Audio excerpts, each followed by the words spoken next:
Thank you for coming to my talk. There are so many awesome talks here today, and I appreciate you choosing mine. Okay, so I want to talk about, I worked in the Canadian government for 13 and a half years, and then I left, and then I have been volunteering and hassling them, trying to make them more secure from the outside since I left. So I'm like, joke's on you, losers, now you don't have to pay me. And I've been very frustrated with our security posture as a country. And this talk is about my journey of trying to convince the government to do better. So when I was inside the government, I have a non-disclosure agreement, and I did stuff and I did things. Like I led the security for the election across Canada in 2015. I performed counterterrorism. I hacked, and by that I mean pen tested with permission, the Prime Minister's website and other cool things. But I also did a lot of things that were frustrating and didn't get always the results I was hoping for. And so since I left, I'm allowed to say whatever I want. How many of you are aware that public servants are not allowed to make any political comments or any comments whatsoever about the government? Yeah, so you never get to hear what their feelings are. So I left, and now you get to hear my feelings, but only my feelings that include things from after I left. So, cool, my clicker, there we go. So what are we going to talk about today? We're going to talk about what happens when a private citizen wants their government to improve their security, and specifically software. So I am an application security nerd. I've written books about it, I teach it, that's what I do. I'm very obsessed with it. It is a journey that we're going to talk about. I'm going to talk about what you can do to get your government to approve. So how many people here are Canadians? And yeah, awesome. So when I gave this talk the first time, it was at DEF CON, and there were 0 Canadians in the entire room, which meant 0 signatures on my petition that I'm going to ask you to sign at the end, which you don't have to, but I'll ask and I'll pretend you all did it. So this is the part where I'm like, this is how you can help me on my journey. Plus, of course, I'm going to give you a copy of the secure coding policy that I'm trying to get them to adopt. So who am I? So I'm Tanya Janka. This is the mandatory about me slide where we try to impress you. We're like, I am qualified to give my own talk. Please don't leave and go see something else. So I give secure coding training, run my own company. I've written a bunch of best-selling books. I've worked in tech. It's actually, I should say, 29 years now. I started some companies. I give some advice to some startups. I'm a contributor. I'm on the OWASP Top 10 team. I write for Stack Overflow. I'm a board member at the Forte Group. I do lots of stuff. Hopefully you're like, she seems all right. She seems tolerable. I'll sit through this. Awesome, let's go. Okay, so I want to talk about policy. And so policy is, and why it matters. So this is actually, I should probably talk the most on this slide. So I have this friend named Adam Shostak who also writes books and is smart and talks about threat modeling. And he's like, Tanya, I don't know why you're doing this secure coding standard thing. I think we should have super high level advice and then let each department choose what it wants to do. And I was like, well, Adam, that's what Canada's been doing for years, and our security posture, I would describe it as because we're not being explicit and specific, they don't know what to do. If you go ask a bunch of software developers about, so when you get input, what should you do? They'll all say sanitize. And I'm like, well, I think you should validate it. Then you should sanitize it. And they're like, what do you mean? And like, that's terrifying for me as a person that teaches this all day, right? When you look at the requirements that people are getting when they write software, it doesn't include how to make it safe most of the time. Or if it does, there's 2 things. If we aren't super specific with exactly what we want to get, we're going to get a whole rainbow of things, and most of them aren't going to be very secure. And so this is why I think policy matters. I used to think policy sucked. For me, as a dev, it was a thing that the people would hit me with like a stick, as opposed to specific guidance that helped me make better software. And so the thing that I wrote is think of it like a security nerd's love letter to a dev, rather than a regular policy that you would see. It's like this very specific guidance. I think policy matters because if we don't tell them what we want, we're not going to get that. If we are vague with what we want, we're going to get various things. We also then can't hold anyone accountable. Who here feels that the Canadian government is amazing at holding itself accountable? Oh my God, no hands. I'm so surprised. Okay, and so why policy matters? So like in secure code, so I'm not allowed commenting on what I saw when I worked in the government, but I left in 2018, and everything I've seen since then is not good enough in my opinion. And it means national risk. So 2 of my 4 parents were in one of the CRA breaches. I don't know if you saw the article in the news last year from the CBC about how CRA hid 42 material breaches.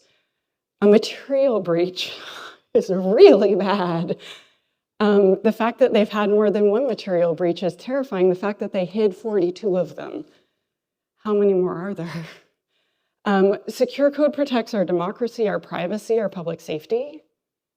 Like, I remember when I was in the government, one of the places I worked, so all the places we would have like mission critical things, and one of the things was our website at this department I was working at, and I was like, why is our stupid website mission critical? They're like, if the government's website goes down, the public starts to panic. Like literally, they start to panic. We start getting phone calls, and if the website's down long enough, like people will riot in the streets. I know it sounds crazy, but we need our website to be up. Like secure code runs everything. Like if you saw H.D. Moore's talk, like he was talking about infrastructures and network, but all those things were actually software. 100% of those things, 98% were software. All the problems he talked about, they're all software caused. Devs are graduating every single day with 0 secure coding training. None of the universities and colleges have a secure coding course that I am aware of, and I talk to them and ask them. And if I'm wrong, please come correct me about anything in this talk. I would love to be wrong. Also, vibe coding's not helping. If you saw my panel on Tuesday. See, look, the AI, it even spells well. Okay, so next. So policy is important because it offers guidance. It's something we can hold people accountable to. It helps secure our infrastructure, blah, blah. Okay, so the current security landscape in Canada, star, giant asterisks. Oh, can you turn this mic off? This mic, I don't want to have just this one, please. Thank you. I'm just like coming over here to see the magical speaker's notes. But I'm gonna stand, okay, I'm not gonna stand over there. So this is according to me and the internet. So I'm not gonna say anything that are things that I saw that were under non-disclosure agreements. Okay, so the current landscape. So the Canadian Public Service does not have a formal secure coding policy that they must follow. There is no rule of you must do this. There isn't one. CRA has one, I know, because I wrote it when I worked for them. No comment. No, there's no government-wide vulnerability or responsibility disclosure program. So there's no way, there's no place where you can officially report a bug for the whole government. I know that CDS, Canadian Digital Services, will allow you to report something directly to them about them, and that's cool that those 5 dudes will let you report something to them, and I think that's awesome, but I want all of them to do it. There's also no bug bounty. There's no government-wide education on this topic available. There's limited online guidance available from CCSC, basically CSEC. The Canadian Security Establishment has like this kind of side group, and that stands for the Canadian Centre for Cybersecurity, but we'll just call it like CCCC, CCCCCS. Okay, more. So right now, here's the guidance they have. So this is the absolute best thing they have, the Software Security Code of Practice. It is not mandatory. It only has 4 items that relate to secure coding. It briefly covers secure SDLC and secure by design. And by that, I mean it says you should practice secure by design principles, then gives 0 examples. It says you should follow a secure system development lifecycle, does not define it, and does not give you any examples or specifics. So that's like saying you should be secure. It's vague, it's high level, it's not actionable, and it focuses on processes over details. This is the best one. It's downhill now. There's security considerations for when using open source software. This one is actually pretty decent. It's not mandatory. It suggests you should use an SBOM, but then it doesn't bother to suggest that all the libraries you use should maybe be safe and you should check them if they're good or not. All of it is manual and completely unaffordable, what it suggests to do, but it's better, but no one can afford to do this. Okay, Protecting your organization's software supply chain, not mandatory. Better advice, it's more thorough. It doesn't seem to matter if your libraries you're using are vulnerable. It doesn't cover that, not a problem. And there's no scaling or anything. This is a public one for so this advice is for the public, not for the government. This is the best web app security advice that they give, but it doesn't apply to federal government employees. So it's super, super basic, but it's accurate, and I thought that was great. It is much better than nothing. This is the type of stuff that like you would teach in a first-year computer science program. It's very basic, but it's the best thing that they have on their site that I could find. It doesn't meet my minimal viable security standard, which is a thing that I published this summer. Okay, so the issue according to, so now that I've made fun of them, the issue according to Tanya. So it's not that there are not people in the public service working their butt off. I used to work in the public service. There are so many smart people. So many people that really, really, really, really cared, that worked really hard, that I would see working extra hours that they were unpaid for, people that were very passionate about this. That's not the problem. It's not that that there's not smart people. It's not that they are not focusing, so the problem is that they are not focusing on the security of software. So they are often focusing on the perimeter, like HD called it, the crunchy outside and the soft chewy center. They're not focusing on our software, and software runs our country. Software runs everything. And this is the problem that I see, according to me. We have 1.3 million tech workers, it is estimated, in Canada, and none of them are getting any guidance in university or college or at work, unless you work at a private company and they've paid someone to come in and train you. And that is super rare. Over half of the 1.3 million are developers. So we estimate we have around 600,000 and change software developers with zero security training, most of them, unless they chose to train themselves. And they're out there building code that runs our whole country, and we're not giving them any direction. Okay, so the current strategy. So this is from CSEC for the government. This is our cybersecurity strategy for this year. We're gonna do partnerships, great. We're gonna do certifications, except for the certifications don't cover anything to do with software. They're like, we're gonna do consumer protection, but only for IoT devices. That's this big of how much software we build. We're gonna do research and talent development. They're working with one university in Alberta, one, that's it. And there's no secure coding in that strategy. They're doing a lot of work. So CSEC has like a big job. They have a huge job. They have a lot that they're doing. But I feel like they're missing a really big part. Like when you think of computers, you think of hardware, you think of networks, and then you think of software. It's like 1/3 that we're just skipping over. I don't feel they're covering that. And by feel, so when I say I feel, it's that I don't see any documents about this. And I've been writing letters for years. I've been hassling them constantly, and I don't see anything about this. Right? And as a public citizen, I should be able to ask and get answers. I should be able to get responses. I pay their salaries, right? All of you do too, all the ones that put their hands up earlier. If I'm wrong, again, I'm repeating this, about something, please come tell me after, but only tell me if you know. I've had a bunch of people come up to me, they're like, well, have you thought of this? Or there's a thing that I heard about and they don't know the name of it. Only come up if you know. It's really annoying when people are like, I think this random thought and you don't know. Okay. It happens a lot. Okay, so we have a lot of breaches. We have a lot of data breaches happening. So CRA had credential stuffing attacks in 2020, and what was it, 500,000 Canadians lost their identities. There was the GC attack. There was the unauthorized access via stolen credentials in this is just 1 year. Internal data breaches. In 2025, they admit to massively underreporting cyber breaches. This is the 42 material breaches that they said that they finally admitted to hiding. There's also a class action lawsuit against them for negligence.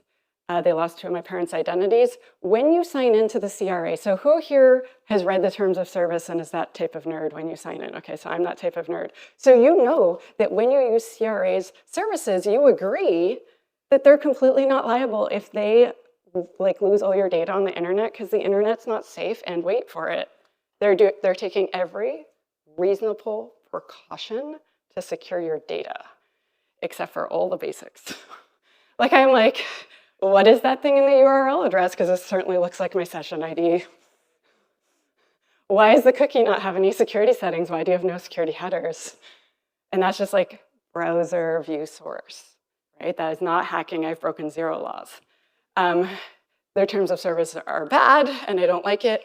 So I wrote CRA for 2 or 3 years, and like went on podcasts and did interviews with the CBC, wrote a blog post, and was like, tried really hard to get their attention, and they've been ignoring me. So I moved on to the whole government. So the rest of the federal government is not a lot better. So there's so many data breaches that like going over, like, so they only have, so a thing that the public might not be aware. So who here has done incident response before? Okay, because I am speaking to an audience that's a lot smarter and a lot more knowledgeable than the public. So when we report a data breach, it's because we legally have to. It's because it's material, and we're gonna get in super hot water with the law if we don't do it. That's why. There's tons and tons and tons of breaches all the time. We don't have to report, and you better believe it, we never do. And lots of companies and departments do not report things that they should have. So when we see this many things, that was like the first page of Google when I looked for it, there's at least 100 to 200 to 300 breaches for each one of these that are not reported. So like, it's messy, it's crappy, it's not going well. I am unable to comment on things that I experienced during my 13.5 years of service. I left the GC in February 2018 and have not looked back. So what I have done personally, because I'm like, I'm gonna quit and now I'm gonna work for you for free because I'm stupid. So my personal efforts. So I have been volunteering with the ICTC, which provides content for high schools and primary schools about cyber since 2018. I'm the ethical hacker lesson for one of our school books. I've arranged for hackers to go across Canada to high schools for career days so that people could see that cybersecurity is a job. I've helped to promote and support the Cyber Titan and other high school educational activities that involve cyber. I've guest lectured across Canada and the United States at universities and colleges for free. I made my online academy content free worldwide so that people could become an application security professional. I've been working my buns off on this. Actually, let's just go back briefly. So these are some personal actions that I've done. There's more. I'm going to talk about my lobbying in a bit. But this is just like one person trying really hard. I know that there are people in this room who also are doing things, and I thank you. Okay, so what do you think happened when I went public about things that I have found? Like when I was, talking to CBC, when I was on Risky Business, when I did all of these things, what do you think the government's response was? Okay, back there was an answer? Nope, because I was very careful. Back there? So they do pay very close attention to me. They make sure I'm never forgotten. Pardon? Crickets. He's right. He's right. The most impressive stonewalling I've ever seen, actually, folks, because I'm very annoying. Nothing. They did nothing. They have ignored me over and over again. I will write the Prime Minister's office and be like, CRA is ignoring me again. And then CRA will write me a letter and say, because security, we cannot answer. That is the best answer I got, actually. Okay, so lobbying. So I contacted the CRA. I've informed them, hey, you're not right. You're not following that policy I wrote for you. They have ignored me. I wrote letters to the Prime Minister's office. I wrote blogs. I've written way more than one. I wrote blogs for Risky Business. I posted on social media. I gave a speech in Ottawa at the privacy and access thing because I knew that the CRA team would be there. And then I confronted them in the hallway very politely and was like, hey, CIO of CRA, like, why are you, like this is a problem? And he's like, ugh. And I'm like, you're not following your policy. He's like, how would you know? I'm like, I wrote it when I worked for you. And he's like, this conversation's gonna suck. And I was like, yes, sir. And he's like, I'll get back to you. He did not. I tried back channeling. That is like a thing that had worked for me in the past, but then people like John quit, so then I didn't have help. Thanks for nothing, traitor. So like, I tried so many ways to get to them. I wrote practical, so what I decided to do was I would write a secure coding guideline that was really easy to follow, and I would just give it to them for free. And then they could just use it however they wanted, right? So I worked with my MP, Alistair McGregor, that I had before we had this election where we dumbly voted him out because he was great. And we did a joint letter writing campaign to the Department of Defense, to public safety. Like, we're like, let's write letters to everyone. They ignored us. So then my area voted in Jeff Kibble, and he ignored me until last night. Last night, I got an answer, and we are meeting in November. Yes, he's gonna listen to me. Thank you. Seriously, I've written so many letters and left so many phone messages and mailed letters and emailed, and then I had my friend go meet with him, and then my friend harassed him, and then eventually you win. So I've written letters to, like, just so many letters. I spoke at B-Sides Ottawa, so I'm originally from Ottawa, even if I live in BC now. And I went to, like, they had like an area with Treasury Board, and I went and talked to them, and they're like, oh, it's like really hard to change policy. I'm like, no, that's literally what you do. Treasury Board Secretariat writes the policies for the government. That's what you do, and I wrote one for you. Here it is. And they're just like, that's impossible. Change is impossible. And then I went to the Policy Village. Who here has heard of the Policy Village? Right? So then I spoke there, and I was like, hey guys, we should go visit them. And they're like, they can see us. And then I told Treasury Board, like, the Policy Village people are here, they're like, they can come to us. And then they just never spoke. It was very weird. They were like 100 meters apart and wouldn't talk. Life is weird.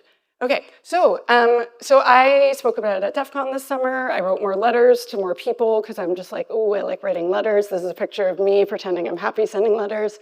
And so my update, so I have 2 MPs now. So I have an appointment with my MP, and then Karina Gold, who, for those of you who don't know, she's from Ontario, and she's actually championed cyber initiatives before and seems rather technical for a member of parliament. And so I'm very hopeful that she might consider also helping me. The reason why I need an MP is because if you get an MP to support your, whatever your cause, then you can do a petition that is with the House of Commons. If you get 500 signatures, which I'm gonna want from all of you, that is really loud.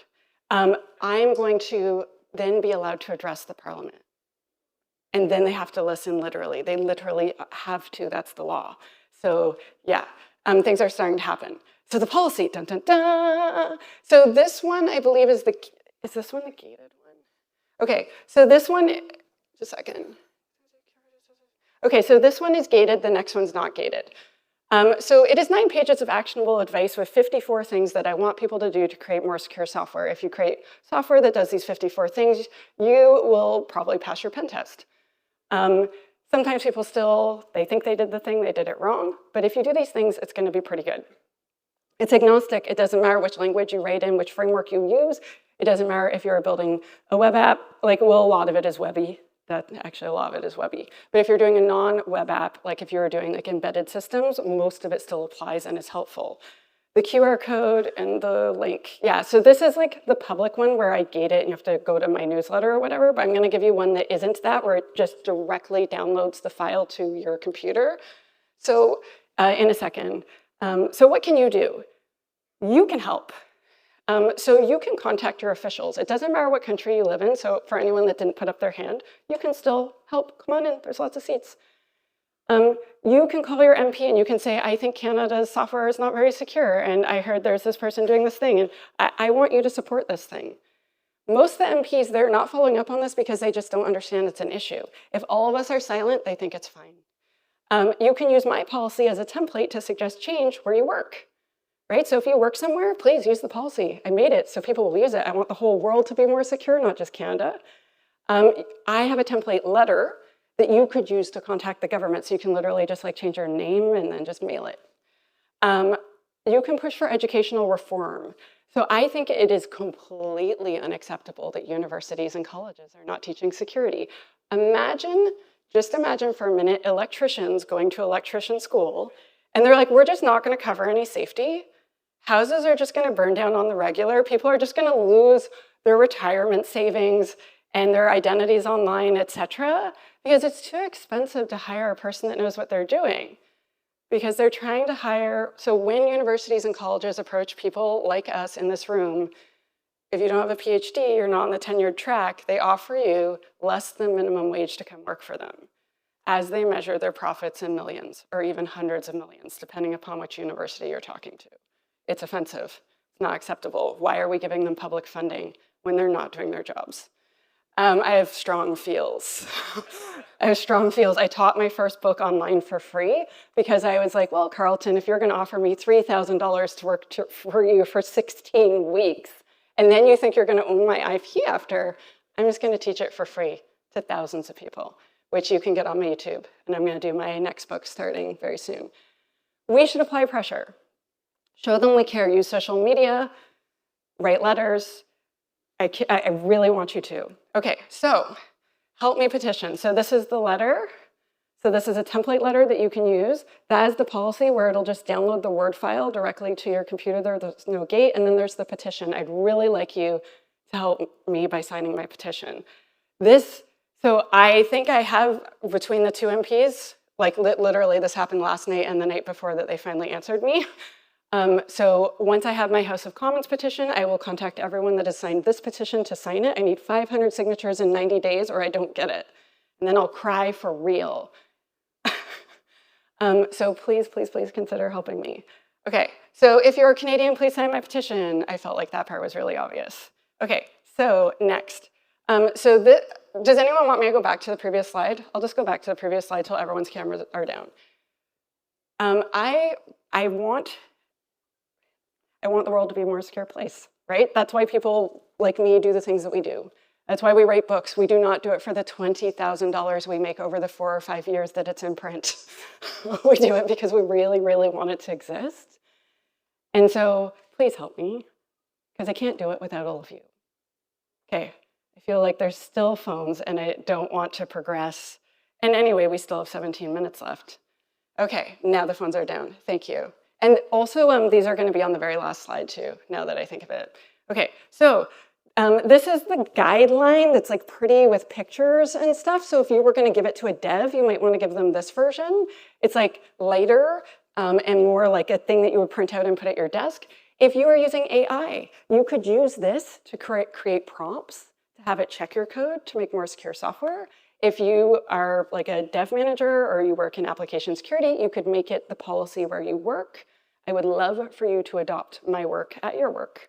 Okay, so conclusion. So what did we learn? We learned why security policy matters, the current security policy in Canada according to Tanya. Please come correct me later.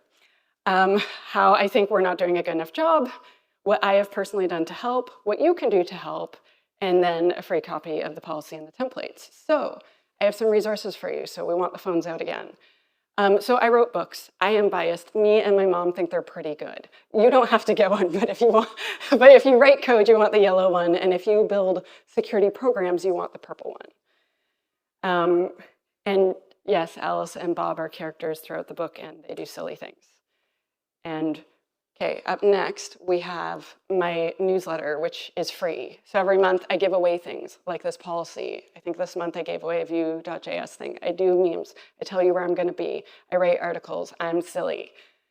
It is free. So if you're like, this was pretty good, I don't know, she's not so terrible, you could do that. Next, please sign my petition. This is the most important slide. Ask your friends, ask your hairdresser. My hairdresser signed. Like all the people I know, like I'm just like, hey, do you want to sign a petition? I only started it like just a little while ago. I haven't been pushing it as hard as I could because it's not the House of Commons ones. When I get the House of Commons ones, then there's a deadline. Okay, so SecTor sound bites. So I was told that I had to do a slide for this. Sign the petition, call your MP, make your voice heard. That is the purpose of this talk, make your voice heard. If we don't tell the government how we feel, they think we're cool. Do we feel cool with the current state of the software security in Canada? Do we feel that this is good? Yeah, I'm not really seeing anyone's, yeah, so thank you. Okay, so thank you. This, again, the template, the policy, the petition.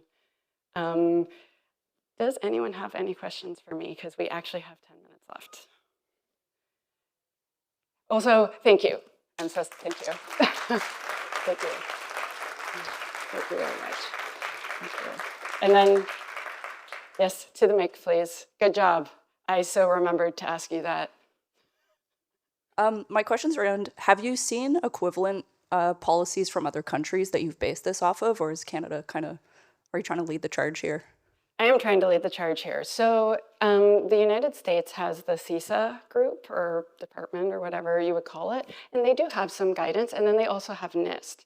So NIST is an amazing group and offers amazing guidance. It offers pretty much zero secure coding guidance. Like it has like 2 or 3 things. Like it's like, you should probably validate your inputs, and it doesn't explain what that means. It's very, very high level. I think they have like 6 or 7 things. It's not enough. So I haven't seen any government organization where across the entire government for one country they have something. I have seen like this one department has this awesome thing. I have seen like at various places and even, well, like, so I wrote the policy at the CRA. They hired me as their pen tester. Not allowed to comment on that. And I wrote policy all day with my pen tester title. I wasn't allowed to touch anything. And so they have a great policy, right? So yeah, I have not seen another country that has something like this.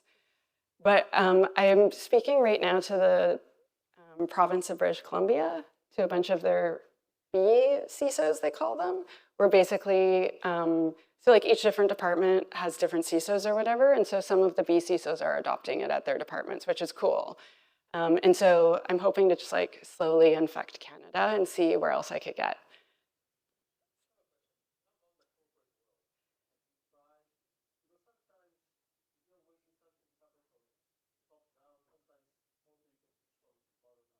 Yes, okay, so to repeat for the cameras, how about the corporate world, right? Have you tried there? And also sometimes if we start at the bottom, we can work our way up. So my full-time job in the little company that I run is I give corporate training. And I work for lots of Canadian companies all the time, and American and European companies. And they adopt this policy as part of the training. So lots and lots of companies run this. I've been improving it over the years. This is the latest version off of the latest book that I released. But yeah, I've been working with like many, many, many, many, many companies on this. So corporations that get fines, they're very serious about security. Oh yeah. Does anyone else have questions? Yes.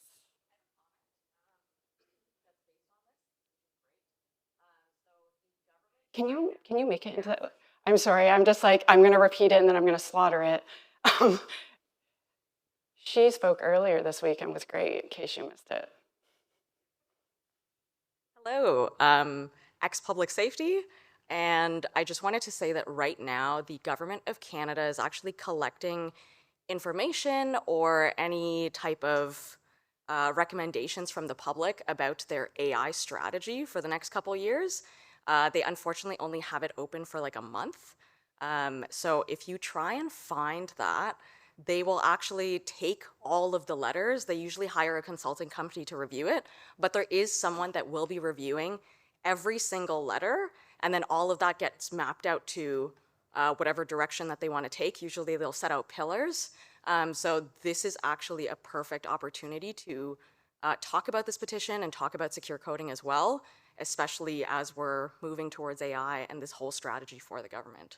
I love it. I'm going to be writing them. I also, so the 2025 strategy from CSEC, they did an open letter to Canada asking for feedback, and I wrote an open letter, so I wrote a real letter to them, but then I also wrote an open letter on my blog with I only did 4 suggestions because I was like, if I write them a whole novel, they'll ignore me. And then I put it in my newsletter and told the whole world, hey, you should all give them suggestions. So thank you. I'm going to do that. You're awesome. Do we have any more questions? Yes. Hey there. First of all, thank you. Awesome work. Keep it up. First a comment, then a question. So I'm actually in the process of rewriting my AppSec standard at my company right now, and you're going in it. So just letting you know.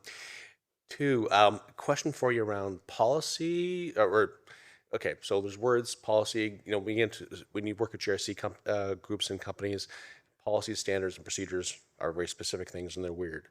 How do you help, can you give me give us some guidance on how to deal with GRC people that want to see NIST and the security policy or standard versus the practical stuff you've got and trying to like actually get people to do things? Great question. So I would say that what you could do is you could have a policy that says we're going to follow these things from NIST. And in addition, because NIST does not cover these things, we're going to do these things, right? So none of my stuff conflicts. No, I know. But none of it is like against any of the advice in NIST. It's just that NIST isn't covering those things. So it's like NIST will be like, you should do secure by design. I'm like, yes, this is exactly how you do it. Does that make sense? Another thing you could do, which is what I usually do when I run AppSec programs or advise on them, is that the standard will be like, we're going to do these types of tests. We're going to do these types of processes. And you're going to follow the current secure coding standard, which can be found here. And then the standard is evergreen, and it's updated every year. And so then you have a policy that you don't have to update every 6 months or whatever.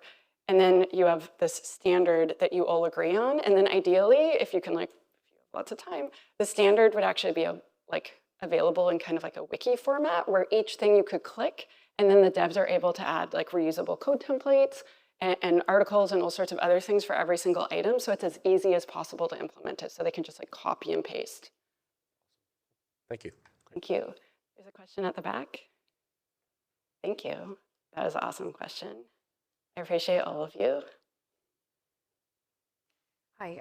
So the policy, I'm just going through it. It's a lengthy one, and thank you for that. I'm going to definitely take it to my organization. But I'm seeing a lot of, if possible, where applicable, it's recommended that you would, go through your bullets. But like in my understanding, policies are implemented and followed, and then if users are, go out of policy, then they're deviating, right? Yes, I agree. And so for those policies, we always require, governance measures in place to tell us whether policies are followed or not. Yes. So how do you have any recommendations of what to measure from your list of, recommendations? So because I was trying to make it agnostic to literally every single language and every single type of application, I had to do if applicable and may. And so, for instance, what you could do is you could be like, for web apps, it's this. For Java, it is that. And it could be quite specific. But it's really hard to write a thing that applies to literally the whole world. And so that's why some of it is like, has some softer language, because a policy is usually like, you will do this. Right? And it's written more like a secure coding guideline, for sure. And so it is a thing where I feel like I would have to work with the government to adopt it so that it was a thing where everyone was capable of applying it. Because as an example, so for instance, like I worked with this company and they're like, you have to manage your own keys with OpenID Connect. And I was like, yo, OpenID Connect doesn't allow that. And they're like, oh, well, NIST says this. And I'm like, well, that's nice, NIST says that, but like OpenID Connect's like, you may not have your own keys. And so we wrote an exception for that, right? And so rather than being, you must do this, knowing it's not gonna work, for instance, for, like it will work for a web app, but it won't work for an API, right? Like I'm like, how do I accomplish that? That's why some things are open-ended. But when I write the government, I'm like, I'll come work with it on you.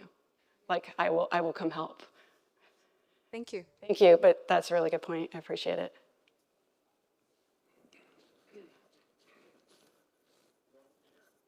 Also, I have like stickers and stuff if you want some. Yeah, thank you very much for the talk. Just want to give you a heads up, you may not be aware, but there's the Australian Signals Directorate, which is the CSIS equivalent, and the cyber.gov.au, they have guidelines for secure software development they just released. Oh. I might want to check it out. It includes, one of the statements is if the developers don't have sufficient knowledge, they should undertake cybersecurity training for secure developments. There's a whole bunch of stuff. They released it in last month. Really? Who? Cyber.gov.au. Okay. That's the official Australian cybersecurity. Oh, nice. Can you share that with me after? That sounds awesome. Or if you like, yeah, for sure. Might be of interest. So. Thank you. Yeah, for sure it is. Cool. Awesome.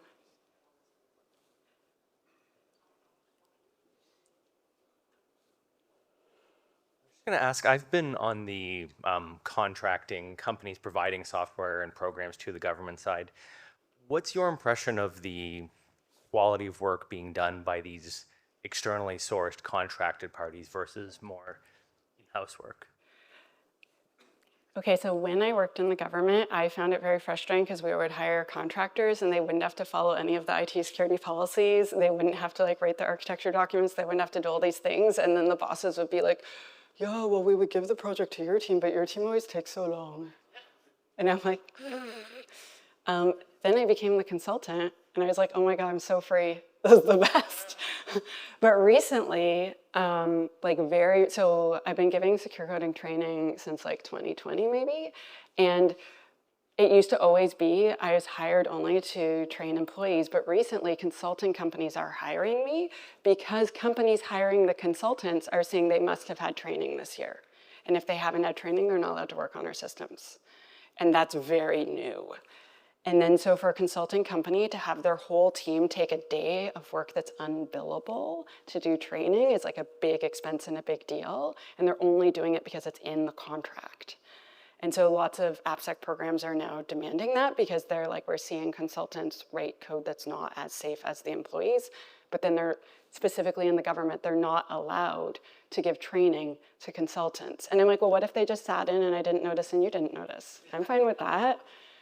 And some of them will do that, some of them don't. Thank you. Okay, so we have 3 minutes left if there's, yes? But then after, I'm just gonna go in the hallway and I will answer any questions until you're all bored of me.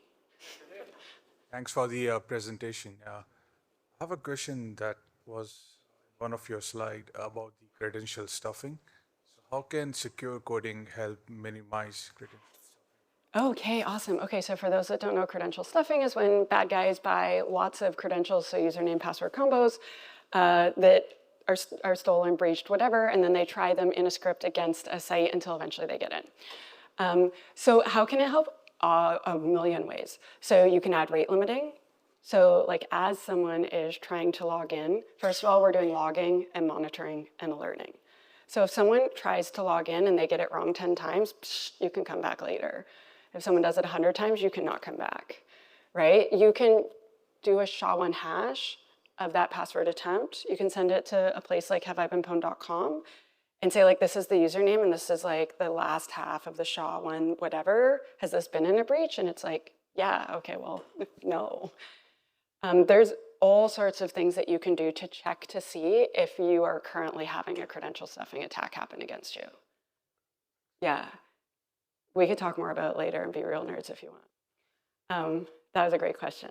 Okay, so thank you everyone so much. I'm gonna let them get ready for the next speaker with the 1 minute we have left. Thank you very, very much. I appreciate this.